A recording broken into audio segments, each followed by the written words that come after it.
This week we're finishing up Chapter 9, in which we are studying infinite series in section 9.4, 9.5, and 9.6. And with those infinite series, what we're specifically looking at is how do we tell if that series will converge or diverge.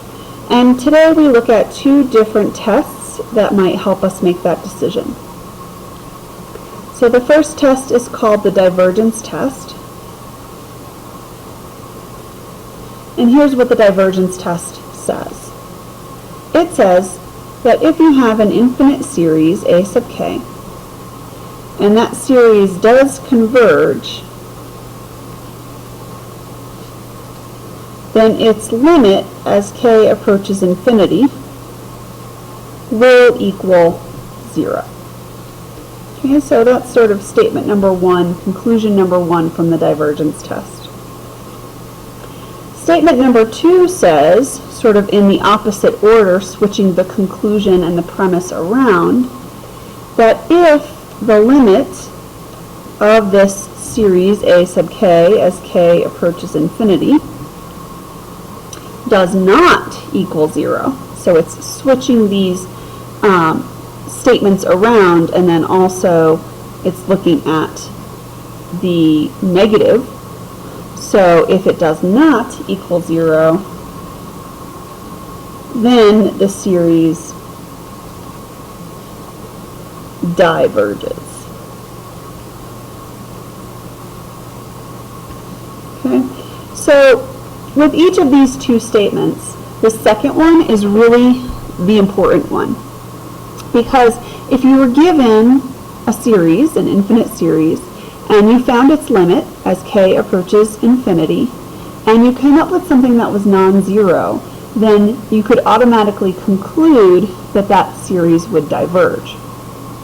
What you want to be careful of in this first statement is not to switch these two statements around and assume that that's also true. So if you get 0 here, then what that really means, and I'll note that down here, so if you were to calculate the limit of this a sub k as k approaches infinity, and it does give you 0, then what that actually implies is that the test is inconclusive. Okay? So it's not saying that if the limit is 0, then the series converges. What it's saying is the opposite, that if you already know that it converges, then your limit would have to be 0. So this first statement is really not all that helpful in the divergence test, because what we are going to do is we are going to be given these infinite series a sub k, and we are going to be asked to find a limit and use that limit either being 0 or some non-zero value in order to make that determination about divergence or convergence. And in this case, the only thing that we can do is make a conclusion about divergence if that value is non-zero.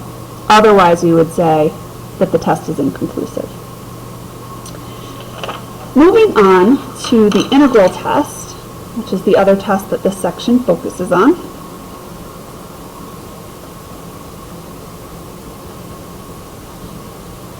We have a couple of criteria that we first need to meet in order to use the integral test to see if a series will converge or diverge.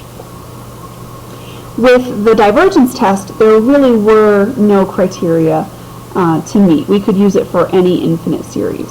So the divergence test is much more broad, but it's only useful if the limit is non-zero. So let's look at this integral test and see what its conditions are. So it says, suppose that you have a function f, and it is a continuous, positive, so it's all above 0, decreasing function. So you have to have a continuous, positive, decreasing function, which, for example, might look something like this. So you can see here that the function is all above the x-axis, meaning it's positive, it's continuous without any holes or breaks, and it's decreasing. So suppose that's true for all x values greater than or equal to 0. I'm sorry, I meant to say greater than or equal to 1, which is important here. So we have to make sure that that's true for x greater than or equal to 1. And in addition to having that type of function, we'll also say that a sub k is going to be defined as that function for these whole number positive integer values k equals 1, 2, 3, on and on and on. So these are the initial conditions that have to exist in order for you to use the integral test. And if those conditions are met, then here's what we can say. We can say that we have this infinite series from k equals 1 to infinity for this a sub k. And we can also say that we have this integral f of x dx from 1 to infinity, where the limits of integration here are coming directly from the same lower and upper bound of our infinite series. And so given these two, given this infinite series from 1 to infinity, and basically the exact same formula, because we defined the fact that this a sub k would be equivalent to this f of x function, then we can say that either both of these, both the infinite series and the integral, either both converge or both will diverge. So the reason that this is helpful is because when we set up something that looks like this integral, remember that comes from our last chapter where we had these improper integrals.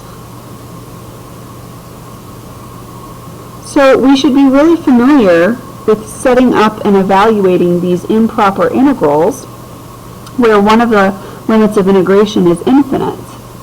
And we should be able to determine if this improper integral is convergent or divergent.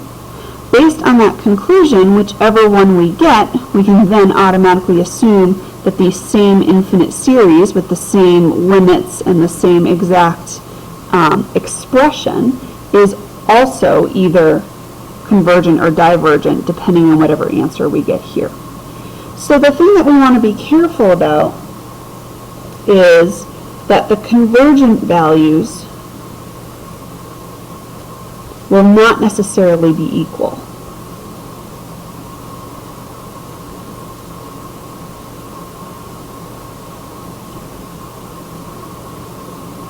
So what that means is that if you come up with some value of convergence here in your improper integral, it doesn't automatically mean that the infinite series converges to that same value, but what it means is that it converges. And at this point, that's really what we're looking to define. Does it converge or diverge without really paying much attention to what value it actually converges to? So those are the two big tests that we want to look at in this section. And at this point, I think I'd like to go over a couple of examples of each test in order to show you how they work. Okay, so let's start with these examples.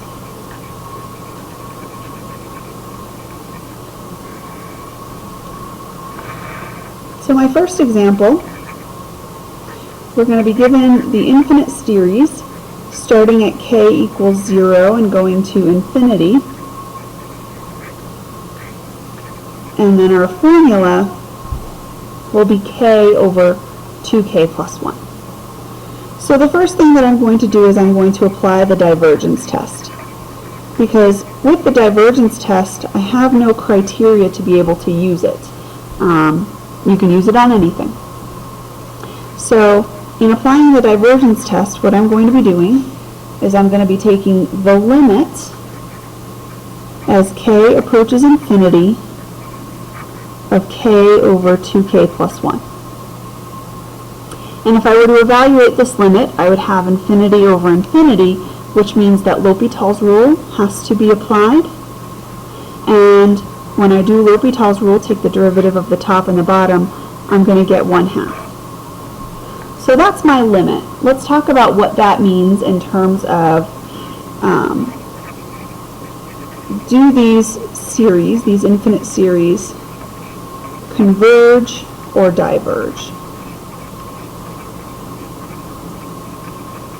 Okay, so again, we're not really concerned about what value it converges to.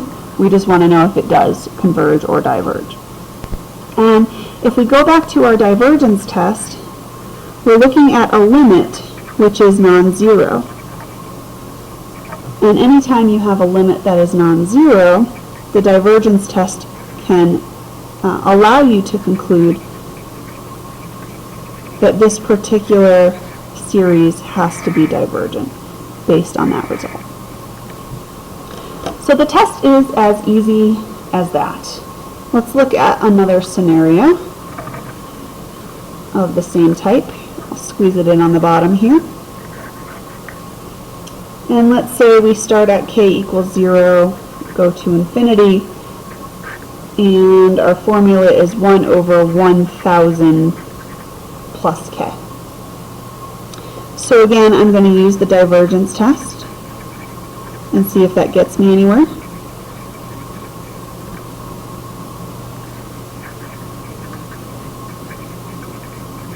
And so I'm going to find the limit of this function as k approaches infinity. And in this scenario, what I'm going to get is 1 over infinity, which means that my limit is 0. So what conclusion can we make if our limit is 0 in the divergence test? And the conclusion that we make is that the test is inconclusive. So the divergence test will never, ever, ever allow you to state that something converges. Your statement will either say that it's divergent because your value is non-zero, or your statement will say that it's inconclusive because your value is 0. So there are two examples of the divergence test. Let me show you a few more examples where we're going to use the integral test instead. By the way, going back to this example, I should state that at this point, if your test is inconclusive, depending on what the directions to the problem say, you may want to try a different test and see if you can come up with a more specific conclusion about its divergence or convergence. Sometimes the directions will tell you what test to use, and based on the only test that you were allowed to use, you might say that it's inconclusive. But if it's open-ended and it says use any test you want, then you might start here and then continue trying more tests until you are able to make a conclusion. Okay, again, integral test. Let's look at some examples of what that might look like.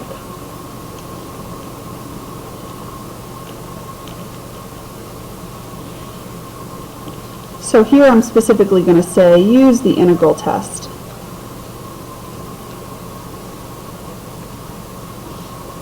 To determine if each of the following series converges or diverges.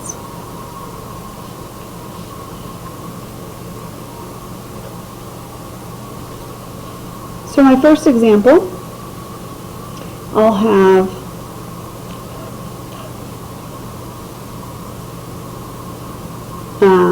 e to the negative k